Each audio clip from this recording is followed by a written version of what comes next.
চলো আজ আমরা এই ভিডিওর মাধ্যমে মাধ্যমিক সহ অন্যান্য সমস্ত পরীক্ষার বায়োগ্রাফি কিভাবে কভার করব তা জেনে নিই। এই স্ট্রাকচার যদি তোমরা ফলো করতে পারো তাহলে বায়োগ্রাফি যে কোনো বায়োগ্রাফি তোমরা লিখতে পারবে, আর সেক্ষেত্রে একটা ভালো নম্বর অবশ্যই পেতে পারো। বায়োগ্রাফি লেখার ক্ষেত্রে প্রথমে আমরা যে ব্যক্তির নামে লিখছি তার নাম উপরে হেডিং করব, ABCD। মনে করো ABCD ব্যক্তির নাম লিখলাম, তারপরে তার সম্পর্কে লেখা শুরু করব নিচে থেকে। এটা হয়তো তোমরা সবাই জেনে থাকবে। তো চলো তার পরের কথাগুলো জেনে নেওয়া যাক। এরপরে আমাদের জানতে হবে কি সেই ব্যক্তির জন্মস্থান এবং জন্ম তারিখ কোনটি। এগুলো তোমাদের প্রশ্নপত্রেই দেওয়া থাকে। তো প্রথম লাইন তোমরা লিখলে যে তার নাম, মনে করো ABCD was born on date দিলে, তারপর তার কোন স্থানে জন্ম হয়েছিল সেটা দিয়ে দিলে। তারপর হয় এইটা দিতে পারো, আর না হলে দ্বিতীয় লাইনটা ইউজ করতে পারো, এটা আরও ভালো।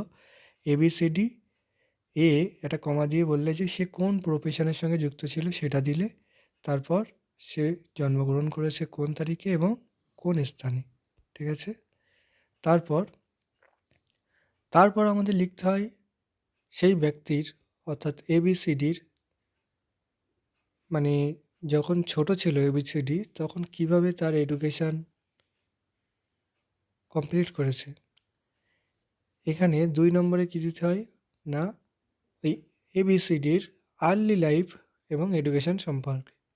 আচ্ছা, আমরা ABCDটাকে যদি অন্যভাবে ধরি, মনে করো এটা জগদীশচন্দ্র বসু সম্পর্কে লিখছে, তাহলে জগদীশচন্দ্র বসুর আর্লি লাইফ এবং এডুকেশান কেমন ছিল সেই সম্বন্ধে লিখতে হয়। তো আমরা বললাম যে হি বা সি, যদি ছেলে হয় আমরা হি নেব।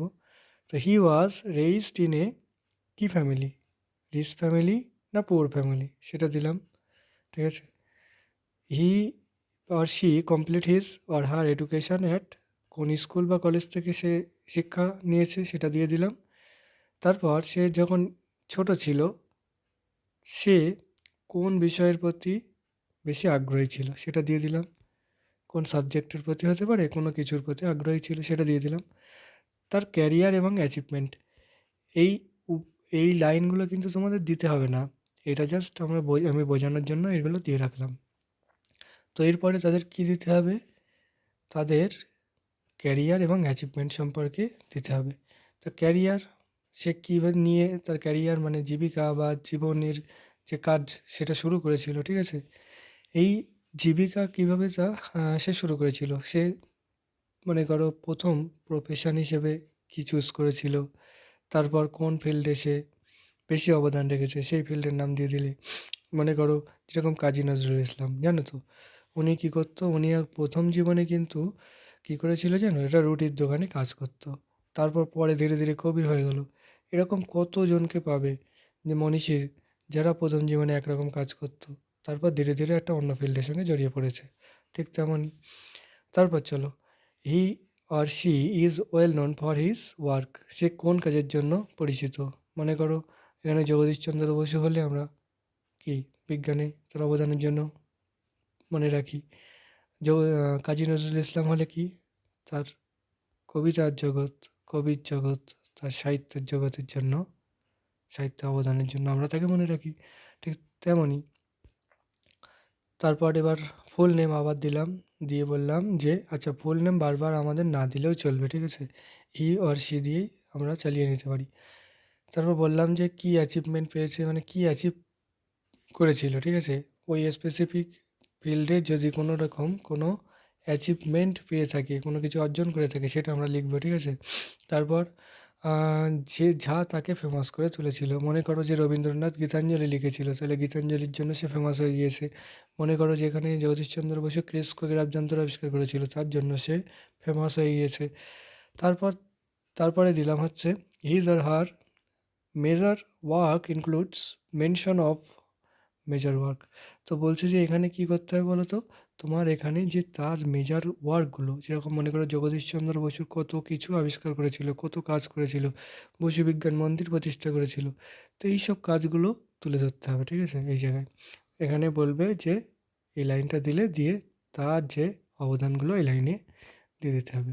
তারপর তার পার্সোনাল জীবন সম্পর্কে লিখতে হবে, ব্যক্তিগত জীবন যেটাকে বলছি। সেটা হচ্ছে তার ফুল নেম দিলাম, ফুল নেম না দিয়েও আমরা হেসি দিয়ে চালিয়ে দিতে পারি, যেহেতু আমরা পাশাপাশি লিখবো সব। তো তারপর দেখো, সে যদি ম্যারিড হয় তাহলে কার সঙ্গে তার বিবাহ হয়েছিল সেটা লিখলে, তারপরে তার যদি কোনো শিশু থেকে থাকে, অর্থাৎ তার যদি কোনো ছেলেপিলে থেকে থাকে, তাহলে তার ছেলে মেয়েদের নাম দিতে হবে, বা না দিলেও চলবে, শুধু কয়জন ছেলে মেয়ে ছিল সেটা তুমি দিয়ে দিলে, ঠিক আছে? তারপরে চলো, অ্যাপার্ট ফ্রম ওয়ার্ক, সে এই কাজের পাশাপাশি আর তার হবি বা ইন্টারেস্ট কী ছিল, ঠিক আছে? যেরকম জগদীশচন্দ্র বসুর ক্ষেত্রে তোমরা জেনে থাকবে যে জগদীশচন্দ্র বসু কিন্তু একজন পদার্থবিজ্ঞানীও ছিল, আবার একজন জীববিজ্ঞানীও ছিল, ঠিক আছে? তো এই রকমভাবে তার এছাড়া তিনি কিন্তু ডাক্তারিও শিখতে গিয়েছিলেন। তো এইরকম পাশাপাশি একাধিক অভিজ্ঞতা যদি একাধিক যদি থাকে, ইচ্ছা থাকে, আগ্রহ থাকে একাধিক বিষয়ের প্রতি, সেইগুলো তোমরা তুলে ধরতে পারো এই জায়গায়। তারপরে 5 নম্বরে কী লিখতে পারো না, তার যে অবদানগুলো, কোন কোন ফিল্ডে কী কী অবদান আছে, যার জন্য আমরা তাকে মনে রাখি, সেই অবদানগুলো দিতে পারো, ঠিক আছে? তো তার কন্ট্রিবিউশন, অবদান কিসে আছে সেই ফিল্ডের নাম দিয়ে দিলে। তোমার রবীন্দ্রনাথ হলে কী দিতে আমরা, কী দিতাম? তার সাহিত্য জগতে অবদান, কাজী নজরুল ইসলামের ক্ষেত্রেও তাই। কিন্তু জগদীশচন্দ্র বসু হলে কী দিতাম? এটা আমরা বিজ্ঞান, তাই তো? তো এইরকমভাবে আমরা চেঞ্জ করব, ঠিক আছে? তারপর চলো, তারপর হি or she remains an inspiration two mention group of people or field, ঠিক আছে? তাহলে তিনি কার, মানে আমাদের যে ইন্সপিরেশন, ঠিক আছে, কিসের জন্য ইন্সপিরেশন সেইটা দিলে, কি কোন ফিল্ডের জন্য আমাদের কাছে ইন্সপিরেশন একটা, ঠিক আছে, সেইটা আমরা তুলে ধরবো। তারপরে দেখো, work has had a lasting impact, ঠিক আছে? তার যে কাজ, সেই কাজটা আমাদের উপর কী প্রভাব ফেলেছে সেই সম্পর্কে লিখবো, ঠিক আছে? কোনো একটা স্পেসিফিক ইন্ডাস্ট্রির উপর যদি প্রভাব ফেলে সেইটা আমরা তুলে ধরবো। মনে করো যে জগদীশচন্দ্র বসু ক্রিস্কোগ্রাফ যন্ত্রের সাহায্যে কী করেছিল, পুরো একদম দেখিয়ে দিয়েছিল যে কী আছে, উদ্ভিদেরও প্রাণ আছে। তাহলে একটা, এই যে একটা বিজ্ঞানের জগতে একটা সাড়া পাওয়া গিয়েছিল, ঠিক আছে, নতুন একটা উদ্ভাবন। তো এইরকমভাবে আমরা কিছু দিতে পারি যে তার সেই ওয়ার্কটা কী করেছিল, ওই আমাদের বিজ্ঞানের জগতে সাড়া ফেলে দিয়েছিল, এটা আমরা দিয়ে দিতে পারি। এবার কথা হচ্ছে যে এই এতগুলো লাইন কি প্রত্যেকটাই দিতে হবে? একদমই না কিন্তু। এখানে মনে করো 3টে দিলাম, এই 3টের মধ্যে সবার ক্ষেত্রে যে 3টেই খাটবে তা না, ঠিক আছে? সবার ক্ষেত্রে 3টে না খাটলে দেওয়া যাবে না। তোমাকে চুজ করতে হবে 3টের মধ্যে কোনটা দেওয়া যায়। যেটা বেশি সুইটেবল হবে সেইটাকে তোমরা অ্যাপ্লাই করবে, ঠিক আছে? তারপর চলো 6 নম্বরে দেখো, ডেথ অর কারেন্ট স্ট্যাটাস। যদি তিনি গত হয়ে থাকেন তাহলে আমরা তার কত সালে মৃত্যু হয়েছে, কত বছর বয়সে মৃত্যু হয়েছে সেটা দিয়ে দেবো। কিন্তু এরকম যদি জীবিত লোকের জীবনী আসে তাহলে কিন্তু তোমরা যেন আবার পাস্ট অ্যাওয়ে এটা যেন দিয়ে দিও না, ঠিক আছে? জীবিত লোক, মনে করো সচিন টেন্ডুলকারের জীবনী আসলো, তাহলে কিন্তু এইসব দেওয়া যাবে না, ঠিক আছে? এটা দেওয়া যাবে না। তাহলে কি করব আমরা? শেষের লাইনটা কি লিখব? যে সে কিসের জন্য আমাদের কাছে স্মরণীয় হয়ে আছে সেইটা লিখব, ঠিক আছে? শেষের লাইনটা এটা। তো ফিল্ডের নাম দিয়ে দিলে, ঠিক আছে? ব্যাস হয়ে গেল, এই তো, আর কিছুই নেই। এইটা যদি তোমরা কভার করতে পারো একটা ভালো নাম্বার কিন্তু পেতে পারো।